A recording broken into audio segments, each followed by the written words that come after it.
3 tips for you to shine as an Oriental dancer, as a belly dancer, whatever you may like to call it. 3 tips to make you stand out from the crowd and shine in your own right. And no, I'm not talking about a fancy new bedla, the sexy moves, or any other trick that dancers may or may not use to bring attention to them. I'm talking about the real art, the real magic of Egyptian dance. In this short video, I'm going to share those tips and hopefully you are going to apply them, because by applying the knowledge I am going to share, you are going to see results in the way your dance looks and, more importantly, in the way your dance feels. Without further ado, let's dive into this. But before I share my tip number 1, let me invite you to subscribe to my channel.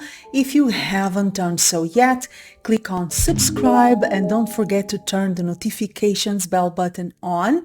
When you do, you are warned every time I have new goodies coming into the channel. And beware, I have a series of your first Egyptian dance classes by my ma'am, Joana Saahirah, coming. You don't want to miss those.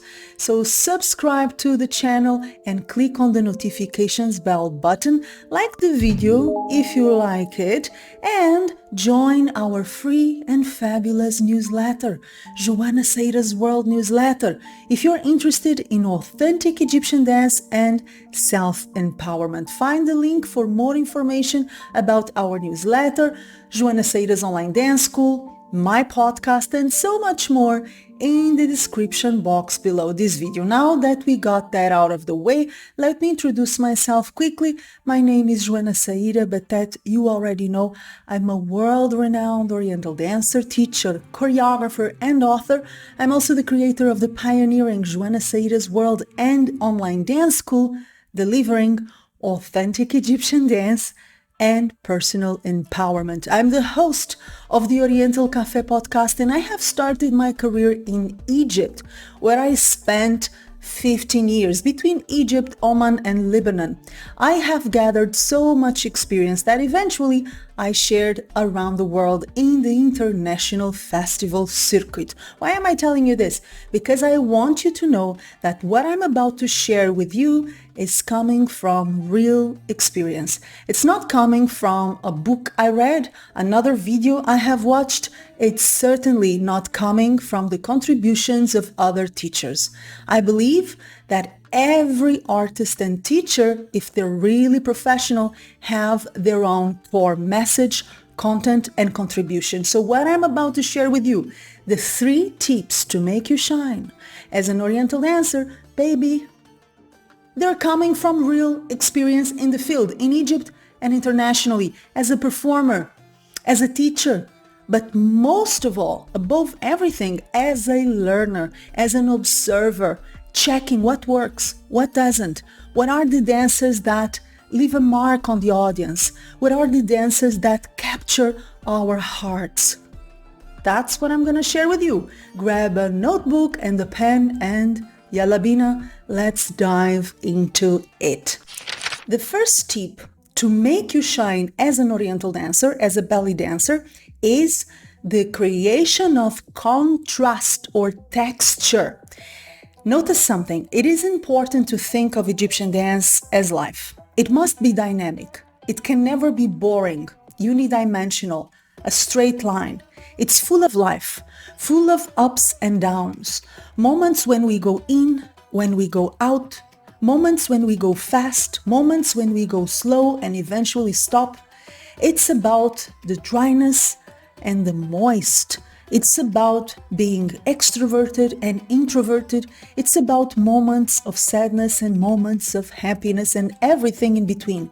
Egyptian dance and Egyptian music, from which Egyptian dance is coming, is full of contrast, is full of different textures. The problem is most dancers ignore those textures or contrasts in the music, therefore they don't do it in their dance. So you have to identify the contrasts, the different kinds of contrasts in the music, and then respond accordingly, not only with your physical body, not only with movement, but with your mood, with your emotion, with your mindset, with your posture.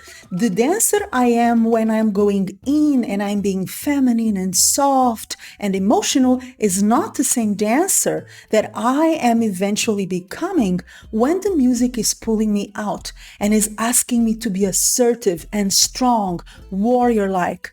The Egyptian music that we claim to love pulls different strings from the dancer's mind and subconscious mind. That's the rational and subconscious mind. We, the Oriental dancers, have to allow those different strings to be pulled so that our dance is as alive, dynamic, juicy, and multidimensional as the music that precedes it. Creation of contrast is my number one tip. If you want to shine as an Oriental dancer for the best reasons, for the right reasons, because eventually you're becoming the best version of yourself as a dancer and as a person. That's my tip number one. The second tip that will allow you to shine as an Oriental dancer is real emotion as opposed to fake emotion.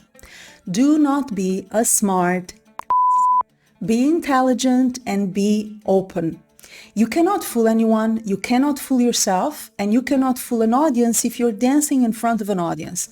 Fake emotion is obvious, it's palpable. We know when someone is not being honest with us. As an Oriental dancer and as an audience in front of Oriental dancers, I know when someone is feeling it deeply, for real, honestly, or when they are faking it. Of course, you are free to do whatever you want, but if you want the magnetism, the magical spell, if you want the beauty, if you want the soulfulness, if you want to really sparkle as an Oriental dancer, you cannot go for shortcuts. You have to be real, you have to be honest, and you have to connect to the music, the movement, and the moment. That's what I call the 3Ms. Emotional connection to the music, the movement, and the moment that will allow you to shine for real through the magic of the heart. There is a specific aura, a specific energy, and specific decisions that you are going to make, creative decisions that only come if you're operating from the heart, from an emotional, honest point of view. My second tip to stand out as an Oriental dancer is without an inch of hesitation. Being honest and emotionally connecting to the music, the movement, and the moment. For real. Not the faking. Oh, no. No, that is not gonna do the trick anymore. We've outgrown that bullshit. Let's go past it. Let's evolve together. That's my tip number 2. Tip number 3, and the last one for this video, on how to shine as an Oriental dancer. This is doing it your way, adding your unique personality, your unique flavor to whatever you are going to do in your dance. There are 2 different areas that I usually teach my students. One area is the area of knowledge, of research, of being a student, of being the receptacle of information. That's me, the dancer, learning from other dancers and from professional teachers. That's me, the dancer, watching how others do it, how others choreograph it, how others listen to it, how others move, how they react, how they feel, how they express themselves. That's beautiful and that's essential. I'm a student of dance. I will always be. I will die learning and questioning and observing. But there is another territory, another area that you need to occupy yourself with. And this is what I usually tell my students at Joana Saahirah's online dance school, in my private coaching, in my professional mind, everything that I do nowadays. You gotta develop the independence to do your own stuff and to bring yourself into everything that you're learning. The territory or the area of the student is essential, but only if side by side you build a territory or area of self-exploration. What do I want to do with what I'm learning? What can I do with what I'm learning? It's not about the way others do it. That is the area of your learning process. That's the area of the student. I need to get busy with asking, what can I do with what I've learned? What can I do with all the inspiration, all the technique, all the knowledge that has been passed on to me? And I know this is a scary area to tap on because most dancers prefer formulas, they prefer a choreography they can follow. They're afraid they will not be creative. They're afraid they will fall short of the expectations they have on themselves or the expectations they imagine the world has on them. But I have news for you. Point number one, you are creative. Everyone is. I have coached thousands of dancers from every level, and I have never met one single person who was not deeply creative. Number two, you cannot limit yourself, your dance, or the way you live your life according to the expectations of others. They don't even know what they want for themselves. Don't follow their advice and don't follow what you imagine they expect to see. Be yourself, do your thing, learn as much as you can, and then tap into the territory of self-exploration, asking, what can I do with what I'm learning? And create. The more you create, the more it comes from within.